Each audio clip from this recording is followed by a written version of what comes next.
अस्सलाम वालेकुम ख़वातीन व हज़रात, द रॉयल कपल की सेकंड एपिसोड के साथ आपकी खिदमत में हाजिर हैं। हमारा पहला प्रोग्राम आपको कैसा लगा? मलका स्क्रीन की गुफ्तगू से आप कितना लुत्फ़अंदोज़ हुए और आपकी मालूमात में कितना इजाफा हुआ? अपने लाइक्स और कमेंट्स के जरिए बताइए। और सबसे पहले आपसे गुजारिश ये है कि हमारे चैनल को सब्सक्राइब कर लीजिए ताकि हम मोहम्मद अली साहब और ज़ेबा बेगम से अपनी मोहब्बत का हक अदा कर सकें। ज़ेबा बेगम को हम वक्तन फ़वक्तन टेलीफोन कॉल्स पर आपके लिए लेते रहेंगे, लेकिन हमारा आज का प्रोग्राम मोहम्मद अली साहब और ज़ेबा साहिबा की क्लासिक फिल्म दामन और चिंगारी से मुताल्लिक़ है। दामन और चिंगारी 28 अक्टूबर 1973 को ईद उल फितर के मौके पर कराची के गोडियन सिनेमा में रिलीज हुई। फिल्म की रिलीज से पहले फिल्म की हाइप बहुत ज्यादा हो गई थी। उसकी वजह यह थी कि मोहम्मद अली साहब से शादी के बाद पहली मर्तबा ज़ेबा साहिबा किसी और हीरो के साथ जलवागर हो रही थी, और वो हीरो कोई और नहीं, वो थे हमारे सुपरस्टार नदीम साहब।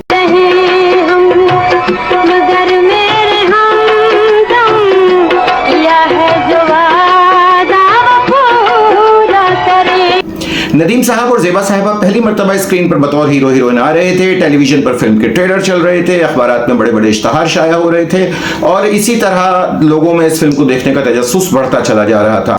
आखिरकार फिल्म रिलीज हुई और ईद पे इस फिल्म के साथ रिलीज होने वाली तमाम फिल्मों का डब्बा गोल हो गया और दामन और चिंगारी 1973 की सबसे कामयाब फिल्म करार पाई।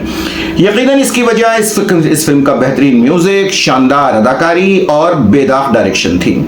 इस फिल्म की एक खास बात यह थी कि मोहम्मद अली साहब, नदीम साहब और ज़ेबा साहिबा तो फिल्म में थे ही, जो उर्दू फिल्मों की जान थे, लेकिन पंजाबी फिल्मों की एक मकबूल अदाकारा आलिया पहली मर्तबा किसी उर्दू फिल्म में एक बड़े कैरेक्टर में आ रही थी। उन्होंने इन बड़े बड़े सुपरस्टार्स के साथ अपनी मौजूदगी से फिल्मी शायकीन की तवज्जो अपनी जानिब मबजूल कराई, जिसकी वजह से दामन और चिंगारी को हम आलिया की फिल्मी जिंदगी का सबसे बड़ा शाहकार कह सकते हैं। एक नाचने वाली मेरी बीवी को मुझसे ज्यादा कैसे जान सकती है? इसलिए कि मेरा उससे खून का रिश्ता है। बुनियादी तौर पर यह कहानी दो बहनों कौसर और कैसर की है, जो किरदार बिलतरतीब ज़ेबा साहिबा और आलिया बेगम ने अदा किए थे। ज़ेबा साहिबा का पेयर इस फिल्म में नदीम साहब के साथ था और वो नदीम साहब से मोहब्बत किया करती थी, जबकि आलिया और असलम परवेज, जो एक फिल्म के रिवायती विलन थे, उनकी जोड़ी थी। बड़ी बहन कौसर आरिफ यानी नदीम साहब से मोहब्बत करती है और उनके वालिद अलाउद्दीन भी चाहते हैं कि नदीम के आरिफ के साथ कौसर की शादी हो जाए, लेकिन तकदीर कुछ ऐसा गेम खेलती है कि ये शादी नहीं हो पाती। असलम परवेज उनको अगवा करके ले जाती। बड़ी बेटी ज़ेबा साहिबा की शादी मोहम्मद अली साहब से कर देते हैं। इस तरह नदीम साहब और ज़ेबा बेगम की मोहब्बत की कहानी फिल्म के पहले हाफ में ही ख़त्म हो जाती है। मोहम्मद अली साहब और ज़ेबा बेगम खुशगवार ज़िंदगी गुजार रहे हैं और अचानक से ये मालूम होता है कि नदीम साहब मोहम्मद अली साहब के बचपन के दोस्त हैं और वो मोहम्मद अली साहब के घर बतौर मेहमान आ जाते हैं, और उसके बाद फिल्म में एक ड्रामाई कश्मकश शुरू होती है जो यकीनी तौर पर देखने से ताल्लुक़ रखती है।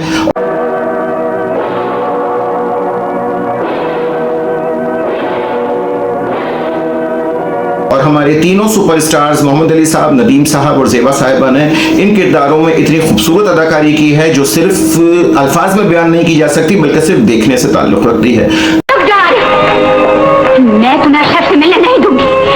जिन कदमों से चलकर यहाँ तक आया, उन कदमों से वापस चले। दूसरी जानिब आलिया को असलम परवेज ने जब अगवा किया, उसके बाद वो उनके साथ ज्यादती करने के बाद छोड़ देते हैं और वो सड़क पर एक क्लब डांसर को मिलती है जो उनको क्लब की रफ़ासा बना देती हैं।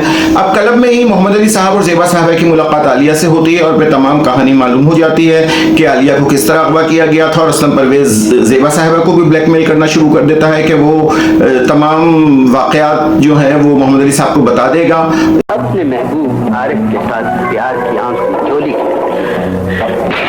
इस तरह फिल्म के क्लाइमेक्स में आलिया असलम परवेज को कत्ल कर देती हैं और नदीम साहब भी जो है वो इस लड़ाई में उनको गोली लगती है और वो नदीम साहब का कैरेक्टर अपने इख्तिताम को पहुंचता है और मोहम्मद अली साहब और ज़ेबा साहिबा खुशगवार ज़िंदगी गुजारने लगते हैं। यह था दामन और चिंगारी का एक मुख्तसर सा तज्जिया, लेकिन असल में ये फिल्म देखने से ताल्लुक़ रखती है। उसकी सबसे बड़ी वजह न सिर्फ हमारे ये तीन सुपरस्टार्स और आलिया बेगम, बल्कि फिल्म का शानदार म्यूजिक जो एम अशरफ ने तरतीब दिया। फिल्म के तमाम गाने स्ट्रीट सॉन्ग्स थे। आज 51 साल का अरसा गुजर जाने के बावजूद हमारे पुरानी फिल्मों के गानों के शौकीन हजरात फिल्म दामन और चिंगारी के तमाम नगमात को आज भी बड़े ज़ौक़ व शौक़ के साथ सुनते हैं। इस फिल्म में मैडम नूरजहां, मसूद राना, मेहंदी हसन और तसव्वुर खानम ने अपनी आवाज का जादू जगाया था और फिल्म के तमाम गाने ही स्ट्रीट हिट्स करार पाए थे।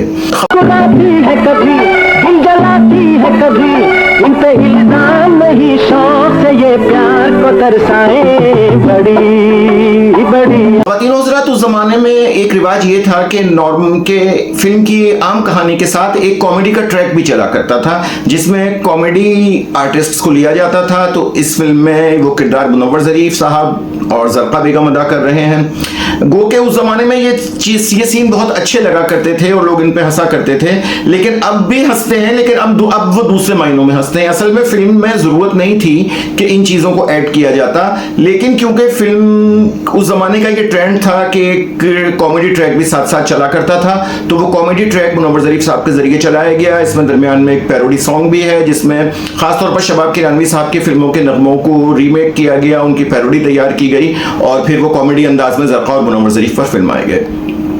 इस फिल्म का एक बहुत खास गाना जो है वो हमारे दिल से मत खेलो खिलौना टूट जाएगा, मेहदी हसन साहब ने गाया, मोहम्मद अली साहब पे फिल्माया गया। और मोहम्मद अली साहब की अदाकारी के बारे में मैं कुछ कहूँ ये मेरी मजाल नहीं, उनकी परफॉर्मेंस देखने से ताल्लुक़ रखती है। दिल से मत खेलो खिलौना टूट जाएगा। और मुझे उम्मीद है कि आप सब ने दामन और चिंगारी देखी होगी, लेकिन हमारी नई नस्ल के वो लोग जिन्होंने दामन और चिंगारी नहीं देखी, मैं उनको बताऊंगा दामन और चिंगारी बहुत अच्छे प्रिंट पर YouTube पर अवेलेबल है। और अगर वो पाकिस्तान का क्लासिक दौर देखना चाहते हैं, पाकिस्तान की बेहतरीन फिल्म देखना चाहते हैं, तो वो दामन और चिंगारी देखें। खासतौर पर फिल्म के क्लाइमैक्स में मोहम्मद अली साहब, नदीम साहब और ज़ेबा साहिबा की अदाकारी बहुत उम्दा है।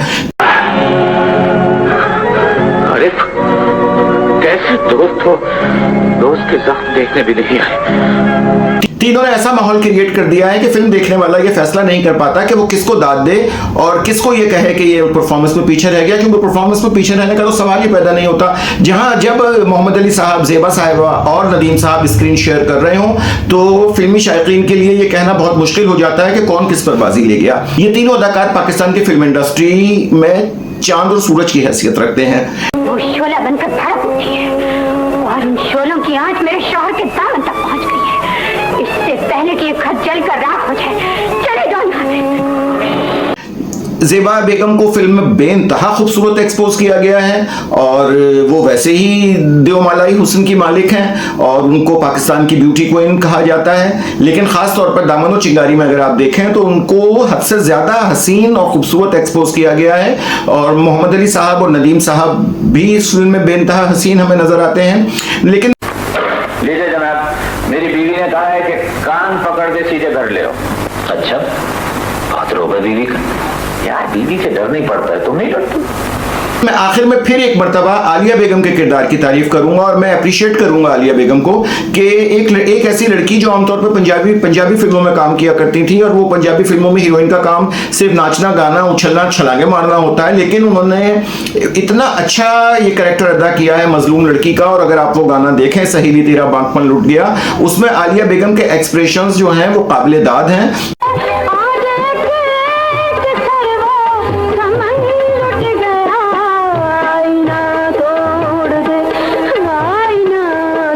तो हम सिर्फ अपने ये तीनों सुपरस्टार्स शहंशाह मलका स्क्रीन और सुपरस्टार नदीम साहब को ही नहीं इस फिल्म का क्रेडिट देंगे, बल्कि इस फिल्म में अगर आलिया बेगम का तस्करा ना किया जाए तो ये उनके साथ भी ज्यादती होगी और ये फिल्म के साथ भी ज्यादती होगी। तो आप जिन लोगों ने ये फिल्म नहीं देखी उनसे मेरी गुजारिश है कि वो दामन और चिंगारी देखें। तो अशरफ, इससे आगे अपनी जबान से एक लफ्ज न कहना अशरफ। कल की कौसर मेरी मोहब्बत जरूर थी, लेकिन वो कल गुजर चुका है अशरफ।